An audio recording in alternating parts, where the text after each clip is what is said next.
ጤና ይስጥልኝ አድማጭ ተመልካቾቻችን መላው የአማራ ሕዝብ ይህ መልእክት የምናቀርብላችሁ ከአማራ ፋኖ መረጃ ማዕከል ወይም from Amhara Fano Information Center ነው። መልእክቶቻችንንም እንደሚከተለው እናቀርብላችኋለን። መልካም ቆይታ። ሰላም ጤና ይስጥልኝ የአማራ ፋኖ መረጃ ማዕከል ቤተሰቦች በያላችሁበት ሰላማችሁ ይብዛ። ሰሞንኛ መረጃዎችን ይዘንላችሁ መተናል። ፋኖ ሚዲያዎች ነን።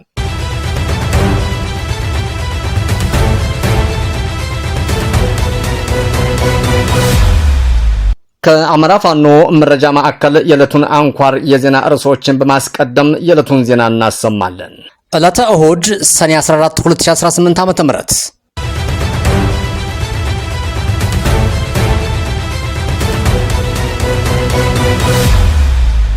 የአገዛዙ ኃይል መፍረሱን ተከትሎ የደብረ ብርሃን አድባ ብተና አመራር ሙሉ ትጥቅ ይዞ ፋኖን ተቀላቀለ።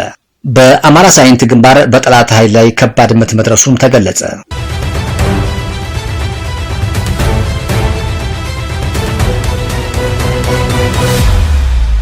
በሰሜን ወሎ ከገዢው ፓርቲ ሰራዊት የኮበለሉ የጦር አባላትም የቤተ አማራ ምኒልክ እዝን ተቀላቀሉ። የአገዛዙ ሰራዊት በ19ኛ ክፍለ ጦር ከባድ ሰብአዊና ቁሳዊ ኪሳራ ማስተናገደ።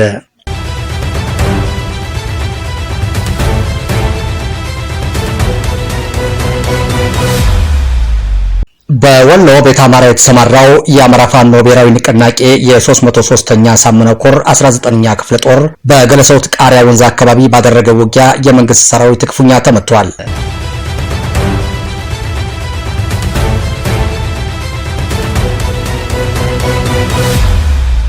ከደቡብ እዝ የወጡ የአገዛዙ ሰራዊት አባላት ዘመናዊ መሳሪያዎችን በመያዝ የፋኖን ምኒልክ እዝን ተቀላቀሉ። በወለጋ ቢዛሞ ቀጠና የገዢው ኃይል ጦር አይቀጡ ቅጣት ተቀጣ። ታሪካዊ ድልም ተመዘገበ።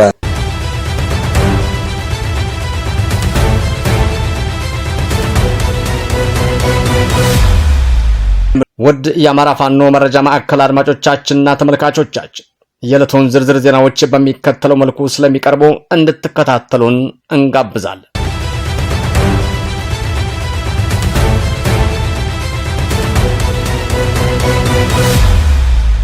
የአገዛዙ ኃይል መፍረሱን ተከትሎ የደብረ ብርሃን አድባ ብተና አመራር ሙሉ ትጥቅ ይዞ ፋኖን ተቀላቀለ።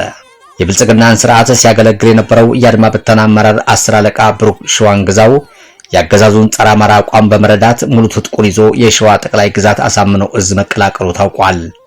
የብልጽግና አገዛዝ መዋቅር ከዕለት ዕለት እየፈረሰ መምጣቱን ተከትሎ በደብረ ብርሃን ከተማ ሲያገለግል የነበረ የአድማ ብተና አመራር ሙሉ ትጥቁን ይዞ ፋኖን መቀላቀሉ ተገልጿል። የሸዋ ጠቅላይ ግዛት አሳምነው እዝ አጼ አምደ ጽዮን ኮር ሚዲያና ኮሙኒኬሽን ክፍል በሰጠው መግለጫ መሰረት ቀደም ሲል በደብረ ብርሃን ከተማ የብልጽግናን ስራ ሲያገለግል የነበረው የአድማ ብተና አመራር 10 አለቃ ብሩክ ሸዋንግዛው ፋኖን ተቀላቅሏል።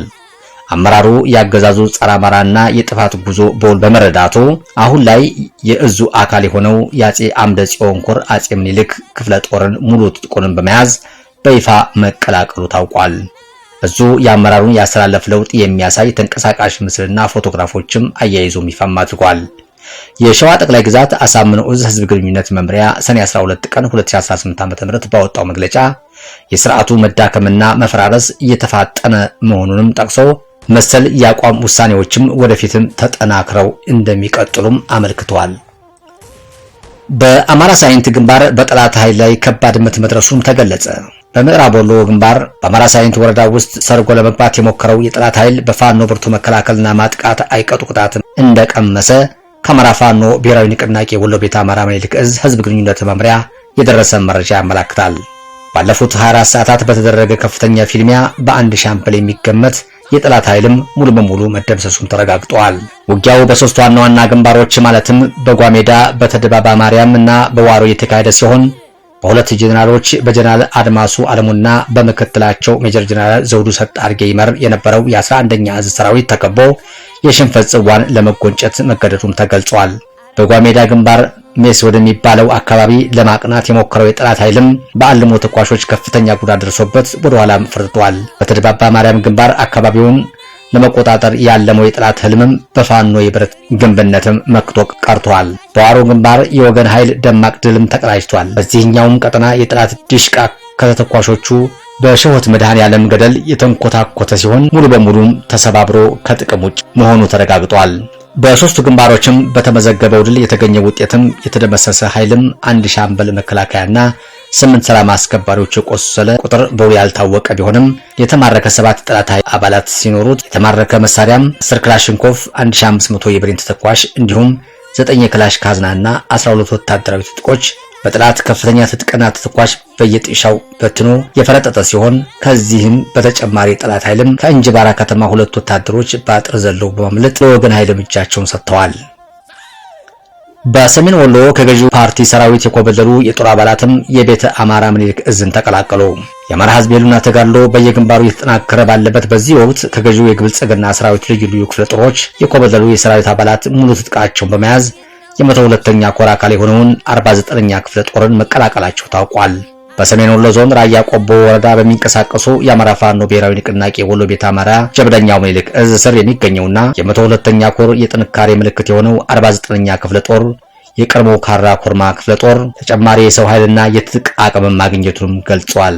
ይህንን ክፍለ ጦር ሰኔ 12 ቀን 2018 ዓ.ም ከስምሪት ቀጠናቸው በመጥፋት ሙሉ ትጥቃቸውን ይዘው የተቀላቀሉ ወታደሮችም እስከ 58ኛ ከ48ኛና 42ኛ ክፍለ ጦር የተውጣጡ ናቸው። የዙ የህዝብ ግንኙነት መምሪያ እንዳስታወቀው 3 የሰራዊት አባላትን መነሻቸውን ከሮቢት ከተማ እንዲሁም አንዱ የሚሊሻ አባላትን ከሳንቃ ከተማ ማድረግ ነው ግንባሩን የተቀላቀሉት። ከተቀላቀሉት መካከል አንዱ የሰራዊት አባላትም 2 ጥቁር ክላሽንኮፍ መሳሪያዎችን ይዞ የመጣ ሲሆን በ49ኛ ክፍለ ጦር አመራሮችም የጀግና አቀባበልም ተደርጎለታል።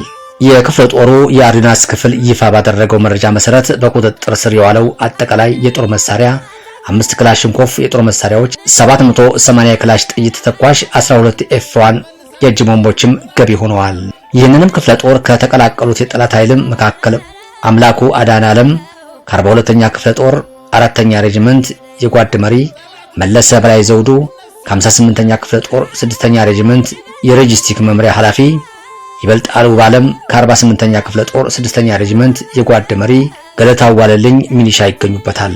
የተቀላቀሉት ሰራዊት አባላትም በአሁኑ ሰዓት በብልጽግና መከላከያ ሰራዊት ውስጥ ስላለው ውስጣዊ ሁኔታ ሲያስረዱ በሰራዊቱ መካከል ከፍተኛ የእርስ በርስ አለመተማመን፣ መጠራጠርና ዘር ተኮር ጥቃቶችም መንገሱን ገልጸዋል።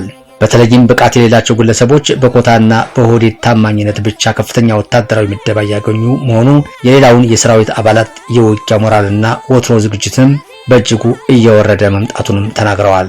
አባላቱም አክለው በአማራ ሕዝብ ላይ እየተደረገ ያለውን ጦርነት ፍጹም ህዝባዊ ድጋፍ የሌለውና የህዝብን የዲሞክራሲ የእኩልነትና የነጻነት ጥያቄዎችን ለማፈን የሚደረግ በመሆኑ ከንቱ መስዋዕትነት መሆኑንም መገንዘባቸውን ገልጸዋል። በመሆኑም የበደሉትን የአማራን ሕዝብ ይቅርታ በመጠየቅ ወደ ወገን ጦር ለመቀላቀልም መወሰናቸውን አስታውቋል። የአማራ ፋኖ ብሔራዊ ንቅናቄ ወሎ ቤተ አማራ ምኒልክ እዝ የህዝብ ግንኙነት መምሪያ ባስተላለፈው መልእክት የህዝቡ የህልውና ተጋድሎ መዳረሻው ድልና ነጻነት እስኪሆን ድረስ በተባበረ ክንድ ተጠናክሮ እንደሚቀጥልም አረጋግጧል። የአገዛዙ ሰራዊት በ19ኛ ክፍለ ጦር ከባድ ሰብአዊና ቁሳዊ ኪሳራ ማስተናገደ። የአማራ ፋኖ ብሔራዊ ንቅናቄ ወሎ ቤተ አማራ ምኒልክ እዝ 303ኛ ግዙፍ አሳምነው ኮር 19ኛ ክፍለ ጦር በሚንቀሳቀስበት የተገኘው የአገዛዙ ምስለኔ ሰራዊት በቡግና ወረዳ በተለያዩ ቦታዎች በፋኖች ክፉኛ መመታቱን ከባድ ቁሳዊና ሰብአዊ ኪሳራም አስተናግዷል። መነሻውን ከአይና ከተማ ማድረግ ከሐሙሲት ከኢዮብና ዘርጋው መታሰቢያ ሐውልት ጀምሮ እስከ ብርኮ ጭቃው ሜዳ ድረስ በተደረገ አውደ ውጊያ ፋኖቹ ጠንካራ ምሽግ በመያዝ የጠላትን ኃይልን በመጣበት ልክ አስተናግደውታል። በሌላ አቅጣጫ መነሻውን ከአይና ቅዱስ ሐርቤይ ከሽሞ የተንቀሳቀሰው የብልጽግና ሰራዊት በጉራሃ አርሴማና በጣርዋ ሚካኤል በኩል ከባድ ትንቅንቅ በማድረግ የፋኖችን የበላይነት የታየበት አውደ ውጊያም ተካሂዷል። በወሎ ቤተ አማራ የተሰማራው የአማራ ፋኖ ብሔራዊ ንቅናቄ የ303ኛ ሳምነው ኮር 19ኛ ክፍለ ጦር በገለሰውት ቃሪያ ወንዝ አካባቢ ባደረገው ውጊያ የመንግስት ሰራዊት ክፉኛ ተመቷል። በውጊያው የሰው ኃይል መደምሰሱና ቁስለኞችን መማረካቸውንም የኮሩ የህዝብ ግንኙነት መምሪያም ገልጸዋል። የአማራ ፋኖ ብሔራዊ ንቅናቄ ወሎ ቤተ አማራ ምኒልክ እዝ 303ኛ ሳምነው ኮር የህዝብ ግንኙነት ያወጣው መረጃ መነሻ በማድረግ የደረሰን ዜና እንደሚያመለክተው ግጭቱ የተቀሰቀሰው ሰኔ 12 ቀን 2018 ዓ.ም ከንጋቱ 11 ሰዓት ጀምሮ ነው። የብልጽግና ሰራዊት በከፈተው በዚሁ የውጊያ መስመር ላይ የ19ኛ እሸት ክፍለ ጦር አባላት በደፈጣና በቆረጣ ስልቶች የመልሶ ማጥቃት እርምጃ መውሰዳቸው ተገልጿል። በገንሶት ምድር ቃሪያ ወንዝ ዙሪያ በዳገትና በሸንተረራማ ቦታዎች ላይ በተካሄደው በዚህ ውጊያ ከመንግስት ኃይል 12 ያህሉ መደምሰሳቸውን የህዝብ ግንኙነት መምሪያው አስታውቋል። በተጨማሪም የብልጽግና ሰራዊት የደረሰበትን ምት መቋቋም ሲያቅተው የአራት ሰዎችን አስከሬን በአንድ ጉድጓድ ውስጥ በአግባቡ ሳይቀብር እንዲሁም ከ18 በላይ የሚሆኑ ቁስለኞችን ይዞ መፈርጠጡንም ያገኘነው መረጃ ያመለክታል። በቀጠናው የተከሰተው ጦርነት በተመለከተ ከብልጽግና ሰራዊት በኩል የተሰጠ ይፋዊ ምላሽ እስካሁን ባይኖርም በቀጠናው ስላለው ሁኔታ መረጃ እንደደረሰን የምናቀርብ ይሆናል። በወለጋ ቢዛሞ ቀጠና የገዢው ኃይል ጦር አይቀጡ ቅጣት ተቀጣ። ታሪካዊ ድልም ተመዘገበ። በአማራ ፋኖ ብሔራዊ ንቅናቄ ወለጋ ቢዛም ቀጠና የሚንቀሳቀሰው የአንሻ ሰይድ እዝ ይበልጥ አለመኮንን አዲስ ዓለም ክፍለ ጦር ልዩ ቦታው ሾሮ መድኃኔዓለም ላይ በወሰደው የተቀናጀና መብረቃዊ የማጥቃት እርምጃ በገዢው ወራሪ ኃይል ላይ ታሪካዊና አንጸባራቂ ድል መቀዳጀቱን የእዙ ህዝብ ግንኙነትን ማስታወቀ። በኪረም ወረዳ ልዩ ቦታው ሾሮ መድኃኔዓለም ውስጥ ለጥፋትና ለወረራ ተሰማርቶ የነበረው የማዕከላዊ እዝ ህዳሴ ኮር 69ኛ ክፍለ ጦር 3ኛና 5ኛ ሬጅመንት በጥምረት ታይቶ የማይታወቅ ከባድ ሽንፈትም አስተናግደዋል። ከጧቱ 2 ሰዓት ጀምሮ እስከ ምሽቱ 11 ሰዓት ድረስ ለ9 ተከታታይ ሰዓታት በተደረገውና የወለጋ ምድር በጀግንነት ታሪክ ባደረገው ከባድ ውጊያ 3ኛው ሬጅመንት በእዙ ኃይሎች ፍጹም የበላይነት ሙሉ በሙሉ ተደምስሶ ከውጊያ ውጭ ሆኗል። 5ኛው ሬጅመንት የመከላከል አቅሙን ሙሉ በሙሉ በማጣቱ የቆሰሉና የተረፉት አባላቱ ትጥቃቸውን እየጣሉ በየጥሻው ለመበተንም ተገደዋል። ቀኑ ሙሉ በተካሄደው ታሪካዊ ውጊያ በወራሪው ኃይል ላይ የደረሰው አጠቃላይ ኪሳራ ሲታይ የተገደሉ የተደመሰሱ 306 የጠላት ኃይል፣ በምርኮ የተያዙ 49 6ኛ ከፍተኛ የጦር መስመራዊ መኮንኖችና 43 የእግረኛ ሰራዊት አባላትም ይገኙበታል። እነዚህ ምርኮኛ የሰራዊት አባላትም በሙሉ በጄኔቫ ኮንቬንሽንና በዓለም አቀፍ የጦር ምርኮች ሕግ መሰረት ሙሉ ሰብአዊ አያያዝ እየተደረገላቸውም ይገኛል። ይህም አውደ ውጊያ የወራሪውን ኃይል ወታደራዊ የጀርባ አጥንት የሰበረ ሲሆን በምርኮ 1 ዲሽቃ፣ 4 የብሬን መሳሪያዎች፣ 2 ስናይፐሮች፣ 120 የክላሽንኮቭ ጠመንጃዎች፣ 1000 የዲሽቃ ተኳሽ ፍሬዎች፣ 3000 የብሬን ተኳሽ ፍሬዎች፣ 15000 የክላሽ ጥይቶችና ልዩ ልዩ ወታደራዊ ትጥቆችም ተገኝተዋል። መረጃው የአንሻ ሰይድ ቢዛም እዝ ህዝብ ግንኙነት ነው። ከደቡብ እዝ የወጡ የአገዛዙ ሰራዊት አባላት ዘመናዊ መሳሪያዎችን በመያዝ የፋኖን ምኒልክ እዝን ተቀላቀሉ። የደቡብ እዝ 205ኛ ኮር ስታፍ አባላት የነበሩ የሰራዊቱ አባላት ዘመናዊ የጦር መሳሪያዎችን በመያዝ የፋኖ ምኒልክ እዝ 101ኛ ኮር 35ኛ ክፍለ ጦርን መቀላቀላቸው ተገለጸ። ከመርሳ ከተማ የተነሱ እነዚህ ያገዛዙ ሰራዊት አባላት 3 ዘመናዊ ጥቁር ክላሽንኮቭ መሳሪያዎችን በመያዝ ወደ አማራ ህዝብ ህልውና ተጋድሎም ኃይል ተቀላቅለዋል። ወደ ፋኖ የተቀላቀሉት የሰራዊት አባላትም በምኒልክ እዝ 35ኛ ክፍለ ጦር አመራሮች ደማቅ አቀባበልም ተደርጎላቸዋል። የ101ኛ ኮር ሚዲያና ኮሚኒኬሽን መምሪያ እንደገለጸው የአብይ አህመድና የብርሃኑ ጁላ ወታደራዊ መዋቅር በከፍተኛ ሁኔታ እየፈረሰ ይገኛል። በመንግስት በኩል በብድር የሚገዛው ዘመናዊ መሳሪያና የሰው ኃይልም በየጊዜው ወደ ፋኖ እየፈሰሰ በመሆኑ የፋኖን የትጥቅና የሰው ኃይልም አቅም በከፍተኛ ደረጃም እያሳደገ መሆኑንም መምሪያው አመላክቷል። ሰሞነኛ መረጃዎቻችን እነዚህ ነበሩ። የአማራ የህልውና ተጋድሎ ተጠናክሮ ይቀጥላል። ቸርን ሰንብት። በድጋሚ የአማራ ፋኖ መረጃ ማዕከል ቤተሰቦች በቀረበላችሁ መረጃዎች ላይ ሀሳብ አስተያየት እንድትሰጡ በትህትና እንጠይቃለን። ሰናይ ጊዜ እንዲሆንላችሁ እንመኛለን። በተጨማሪ ላይክ፣ ሼር፣ ኮሜንት፣ ሰብስክራይብ እንድታደርጉልን በትህትና እንጠይቃለን። አመሰግናለሁ።